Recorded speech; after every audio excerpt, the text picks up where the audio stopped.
अस्सलाम वालेकुम to all economic lovers. अच्छा, आज हम जिस टॉपिक के बारे में बात करेंगे वो है हीट इन्फ्लेशन। ठीक है, या हीट फ्लेशन भी हम कह सकते हैं इसको। आजकल हम बहुत सारे न्यूज़ चैनल्स पे या बहुत सारे जो रिसर्च आर्टिकल्स हैं उनमें हीट फ्लेशन के बारे में सुनते हैं। ठीक है, तो आज की हम वीडियो में देखेंगे कि हीट फ्लेशन जो है वो बेसिकली है क्या, और इसके क्या इम्पैक्ट्स हैं, हमारे जो ग्लोबल इम्पैक्ट्स हैं इसके। ठीक है, हीट इन्फ्लेशन के या हीट फ्लेशन के वो क्या हैं। ठीक है, स्टार्ट करते हैं आज का topic. Extreme high temperatures in Europe is affecting the agricultural food production. Europe में इस साल में जो समर रहा है उसमें हाई टेम्परेचर्स जो है एक्सपीरियंस किया है यूरोप के अंदर। अराउंड 40 to 50 सेंटीग्रेड जो है वो टेम्परेचर रहा है।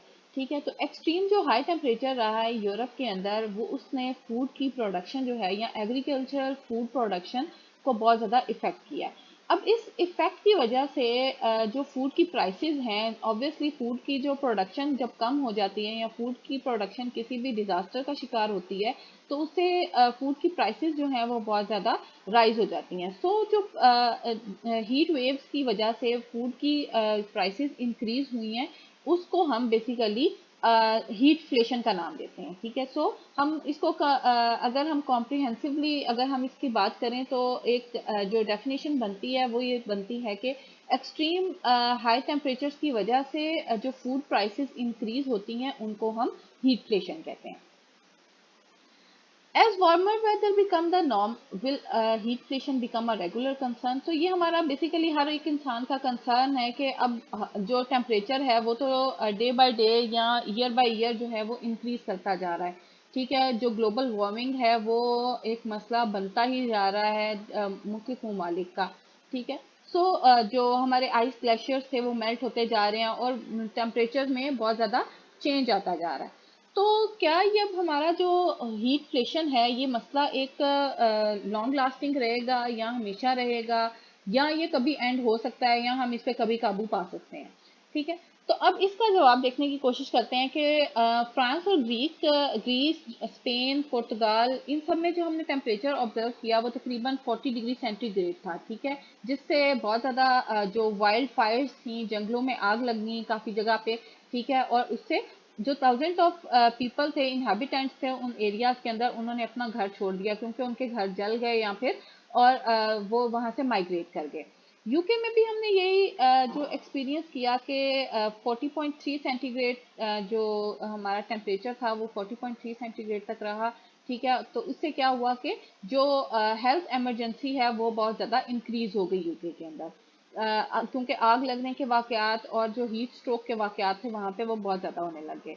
ठीक है, even when the heat has not caused obvious damage. ठीक है, एक हीट जो है एक ऑब्वियस डैमेज तो बेशक ना भी एक टाइम पे क्रिएट करे, लेकिन उसके जो इफेक्ट्स होते हैं वो लॉन्ग लास्टिंग होते हैं। ठीक है, क्योंकि जो क्रॉप है या जो फूल यील्ड होती है वो उन इफेक्ट्स को एब्जॉर्ब करती है, या जो एग्रीरेरियन जो लैंड होता है वो उन इफेक्ट्स को एब्जॉर्ब करता है। ठीक है, और टाइम टू टाइम जो है जो लैंड होती है वो उसकी प्रोडक्टिविटी जो है वो उसका पोटेंशियल कम हो जाता है। Hot temperatures cause smaller harvest and food prices rise. ठीक है, अब हॉट वेदर्स की वजह से जो है वो हार्वेस्टिंग कम हो गई है और साथ साथ फूड की प्राइसेस जो हैं वो ऑब्वियसली जब सप्लाई कम होगी तो प्राइसेस हाई होंगी, क्योंकि डिमांड फूड प्रोडक्ट की डिमांड जो है वो कभी भी नेगेटिव या कम ज़्यादा नहीं हो सकती, बल्कि फूड आइटम्स की डिमांड जो है वो परटेन करती है इकोनॉमी के अंदर। इटली में भी हमने देखा कि मिड जुलाई में हीट वेव रही है। ठीक है, कंट्री के अंदर इस जिसकी वजह से एग्रीकल्चर जो यूनियन थी वहाँ की, उन्होंने वार्न किया कि अब जो है ये हमें खदशा है कि अगले कुछ सालों में या नेक्स्ट कमिंग ईयर्स के अंदर हमारे पास ड्राउट होगा, जो कि खुश्क साली होने के बहुत ज़्यादा चांसेस हैं। ठीक है, तो उन्होंने जो है कहा कि 30 to 40% चांस है कि हमारा जो नेशनल सीजनल हार्वेस्ट है वो कम हो जाए। सो थ्रू आउट यूरोप में भी जुलाई में जो हीट वेव रही है उसने हिट किया है पूरी एग्रीकल्चर सेक्टर को। ड्यूरिंग क्रूशियल पोलिनेशन विंडो, ठीक है। बेसिकली हीट वेव इस टाइम पे रही है जब उनकी पोलिनेशन विंडो थी, जब उन्होंने फीड्स जो सीड्स थे उनको हार्वेस्ट ग्रो करने के लिए लगाना था, ठीक है। और बेसिकली मेज का जो पीरियड है वहाँ पे ये होता है जुलाई का, ठीक है। तो उसको मेज की यील्ड को बेसिकली थ्रेट है to reduce overall harvest and increase import need, ठीक है। सो जब आपकी यील्ड कम होगी तो ऑब्वियसली आपने अपनी कंट्री की जो इनहेबिटेंट्स हैं उनकी डिमांड को कम फुलफिल करने के लिए ऑब्वियसली फूड आइटम आप फिर इंपोर्ट करते हो। तो इंपोर्टेड जो आइटम्स होती हैं उनकी ऑब्वियसली प्राइसेस भी ज़्यादा होती हैं। At the same time experts forecast a decline in milk production, ठीक है। यील्ड के साथ साथ हमने ये भी ऑब्जर्व किया कि मिल्क की प्रोडक्टिविटी जो है वो भी कम होती जा रही है। That could last for years due to overheated life stock, ठीक है। लाइफ स्टॉक्स जो होते हैं वो भी वेदर के साथ साथ अपने बिहेवियर्स को चेंज करते हैं, जिसकी वजह से वो उनकी जो मिल्क की प्रोडक्शन है, मिल्क की प्रोडक्टिविटी है, वो भी कम होती जा रही है। Demand globally is exceeding supply, ठीक है। अब फूड प्रोडक्ट्स जो हैं, और क्योंकि एवर ग्रोइंग पॉपुलेशन है, ठीक है, और जो फूड की डिमांड है वो वक्त के साथ साथ बढ़ती जाती है, तो इम्पैक्ट ऑफ जो हीट फ्लेशन है could be felt over the coming months. तो कमिंग मंथ्स में हम जो हीट फ्लेशन है उसके इम्पैक्ट्स देखेंगे। Grain crops such as wheat, rice, maize, prices on commodity markets are set in advance, ठीक है। सो एक्सपेक्टेशंस की बेस के ऊपर या जो यील्ड होती है उसकी प्राइसेस को पहले ही फोरकास्ट करके पहले ही सेट कर लिया जाता है, ठीक है। तो अब जब हीट वेव आई जिसकी वजह से प्रोडक्टिविटी भी कम हुई और एक्सपेक्टेशन भी यही है कि प्रोडक्टिविटी कम होगी हमारी, तो जो फूड आइटम्स हैं, मेज या वीट या राइस, ठीक है, इन सब की प्राइसेस जो हैं वो हाई सेट हो गई हैं। पहले से ही एक्सपेक्टेशन ये है कि उनकी प्राइसेस जो हैं वो फ्यूचर में हाई होंगी, based on forecast of how successful a harvest will be. Any expectation that is there going to be the shortage, however small or big, normally manifests itself in 4 to 6 months, ठीक है। अब expectations ये हैं कि shortage रहेगी हमारे पास grains की, wheat, मेज, राइस, ठीक है, इनकी शॉर्टेज रहेगी ओवरऑल। तो बेशक वो शॉर्टेज स्मॉल हो या लार्ज स्केल की हो, लेकिन ऑब्वियसली हमें इसके कॉन्सिक्वेंसेज जो हैं वो 4 to 6 मंथ्स में नज़र आने स्टार्ट हो जाएंगे। We are in food, energy and cost living crisis. हमें पता है कि पूरी जो ग्लोबली रिसेशन एक आ रहा है, ठीक है, जिसके पीछे बहुत सारे रीजंस में से एक रीज़न कोविड जो 19 था, ठीक है, उसमें पेंडेमिक और ओवरऑल जो हमारा लॉकडाउन रहा, ठीक है, उसमें सप्लाई चेन बहुत ज़्यादा डिस्टर्ब हुई। और दूसरी इसकी रीज़न जो है वो रशिया और यूक्रेन वॉर जो है उसकी वजह से भी सप्लाई चेन बहुत ज़्यादा डिस्टर्ब रही है। तो इन सब रीजंस की वजह से ओवरऑल जो हमारा कॉस्ट ऑफ लिविंग है या फूड की प्राइसेस है, एनर्जी की प्राइसेस हैं, वो तो राइज हो रही हैं, जिसकी वजह से रिसेशन आ रहा है, अनएम्प्लॉयमेंट हो रही है, इन्फ्लेशन आ रहा है इकॉनमी के अंदर। तो इन सब हालात से गुजरते हुए अब जब हीट फ्लेशन भी आ रहा है तो वो इन सारी चीज़ों को बेसिकली एग्जरबेट कर रहा है या उनको बढ़ा रहा है, ठीक है। In disrupted market where demand globally is exceeding supply, ठीक है, क्योंकि डिमांड तो इंक्रीज हो रही है फूड प्रोडक्ट की, और जो लाइफ स्टॉक, मिल्क, मीट, इन चीज़ों की डिमांड तो ऑब्वियसली इंक्रीज हो रही है, लेकिन any loss of harvest does not help prices, ठीक है। तो हार्वेस्टिंग में लॉस जो है वो हमें प्राइसेस में हेल्प नहीं करता। Food and drinks prices in eurozone countries has increased by an average of 14% since the last start of 2021। 2021 के शुरू से हमने देखा कि जो फूड की प्राइसेस थी या जो मशरूबात हैं, ड्रिंक्स वगैरह हैं, ठीक है, उनकी प्राइसेस जो हैं यूरोजोन कंट्रीज के अंदर इंक्रीज हुई हैं 14% पे, ठीक है। At the same time retail prices जो हैं वो सिर्फ इंक्रीज हुई हैं 6% पे। सो हम ये देखते हैं कि जो रिटेल सेलर्स हैं, ठीक है, उनको भी फिलहाल जो है लॉस बियर करना पड़ रहा है, लेकिन वो इस लॉस को कवर करने के लिए ऑब्वियसली अपनी प्राइसेस इंक्रीज करेंगे, और अल्टीमेटली लॉस जो बियर करना पड़ेगा वो कंज्यूमर को बियर करना पड़ेगा कि हाई प्राइसेस उसको फेस करनी पड़ेंगी।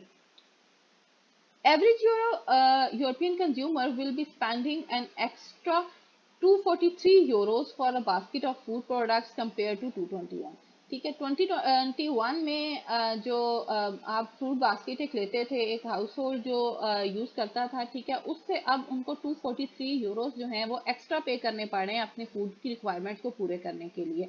तो हम कह सकते हैं कि ये सारा जो है वो इम्पैक्ट, एक तो global recession, Covid, Ukraine Russia war, और साथ साथ हीटफ्लेशन, ठीक है, ये सारे फैक्टर जो हैं हमारे इन्फ्लेशन को इंक्रीज कर रहे हैं। Cost of life stock farming also rise exponentially in the heat, ठीक है। ऑब्वियसली जो जब हीट वेव्स आती हैं किसी भी इकोनॉमी के अंदर, तो क्या होता है कि लाइफ स्टॉक जो हम पाल रहे होते हैं उसकी कॉस्ट भी बढ़ जाती है, क्योंकि लाइफ स्टॉक जो है ऑब्वियसली वो उनको भी जिस तरीके का वेदर होगा या हीट जो होती है उनको भी बहुत ज़्यादा इफेक्ट करती है। सो उनको इंडोर एरियाज में रखने के लिए हमें एनर्जी चाहिए, हमें वाटर सप्लाई चाहिए, ठीक है। सो ये सारी जो रिक्वायरमेंट है जब हम फुलफिल करेंगे तो ही हमें उनसे एक अच्छी जो प्रोडक्टिविटी है या अच्छा मिल्क है या मीट की क्वांटिटी है वो मिल सकेगी। तो keep them cool with energy is needed, ठीक है। एनर्जी हमें चाहिए जिसकी शॉर्टेज है या उसकी प्राइसेस बहुत ज़्यादा हाई हैं। अब एनर्जी प्राइसेस आर स्काईरॉकेटिंग, ठीक है। Heat induced stress can only change how animals behave, ठीक है। सो हीट की वजह से जो एनिमल्स हैं वो भी बिहेव उसी तरीके से करते हैं, जिसकी वजह से हमने ये ऑब्जर्व किया कि चिकन्स जो हैं उन्होंने कम अंडे देना शुरू किए, और साथ साथ जो डेयरी प्रोडक्ट्स हैं यानी काओ वगैरह हैं उन्होंने लेस मिल्क प्रोड्यूस करना स्टार्ट किया। ये यूरोपियन कंट्रीज के अंदर इस पे स्टडी हुई है। ड्रास्टिक एडॉप्शन की अगर हम बात करते हैं तो हॉटर टेम्परेचर जो हैं वो एक रेगुलर कंसर्न बनता जा रहा है, चाहे वो डेवलपिंग नेशंस हों चाहे वो डेवलप नेशंस हों। तो इन फ्यूचर हम ये देख सकते हैं कि how can food system mitigate the impact on cost of consumer. तो अब जो फूड सिस्टम है या फूड इन्फ्लेशन है, हीट इन्फ्लेशन है, इसका इम्पैक्ट जो कंज्यूमर की कॉस्ट है उसके ऊपर किस तरीके से आ रहा है। Some farmers are turning to is switching crops to grow foods that are more resistant to extreme heat and drought, ठीक है। सो डेवलप्ड जो नेशंस हैं वो उनके पास इतना पोटेंशियल है, उनके पास इतना फाइनेंशियल जो है रिसोर्सेज के वो इस तरह की क्रॉप्स जो हैं वो ब्रीड कर सकते हैं जिनको जो हीट रेजिस्टेंट हों, जो कि एक्सट्रीम वेदर्स को बर्दाश्त कर सकें या ड्राउट्स को बर्दाश्त कर सकें। तो वो उनके ऊपर वर्किंग कर रहे हैं कि हम इस तरह की यील्ड्स को प्रोड्यूस करें। But it will not be possible for everyone, क्योंकि जो डेवलपिंग नेशंस होती हैं वो उनके पास इतना फाइनेंशियल रिसोर्सेज नहीं होते या ओवरऑल रिसोर्सेज नहीं होते। नेचुरल रिसोर्सेज की अगर हम अब बात करें तो वो भी इतने नहीं होते, वाटर की स्कैरसिटी है, एनर्जी की स्कैरसिटी है। तो जो रिसोर्सेज की अवेलेबिलिटी की स्कैरसिटी की वजह से डेवलपिंग नेशंस ये अफोर्ड नहीं कर सकती। In some areas climate change is pushing temperature, ठीक है। क्लाइमेट चेंज जो है वो टेम्परेचर को पुश कर रहा है so high that land will no longer be suitable for agricultural use. Land जो है वो बंजर होती जा रही है क्योंकि पानी की कमी है वहां पे, या हीट जो है वो लैंड को भी डायरेक्टली इफेक्ट कर रहा है। दैट्स फार मोर ड्रास्टिक, ठीक है। अब आप बेशक ब्रीडिंग इस तरह की बना लें जो कि हीट रेजिस्टेंट हो, लेकिन अगर आपकी लैंड जो है वो इस काबिल नहीं रही कि आप उसके ऊपर प्रोडक्टिविटी कर सकें या उसके ऊपर एग्रीकल्चरल जो एक्टिविटीज़ हैं परफॉर्म कर सकें, तो उस यील्ड का कोई फायदा नहीं होगा जो कि हीट रेजिस्टेंट यील्ड या ब्रीड जो आपने बनाई होगी। सो ये ड्रास्टिक एक इम्पैक्ट्स हैं बेसिकली हीट वेव्स के।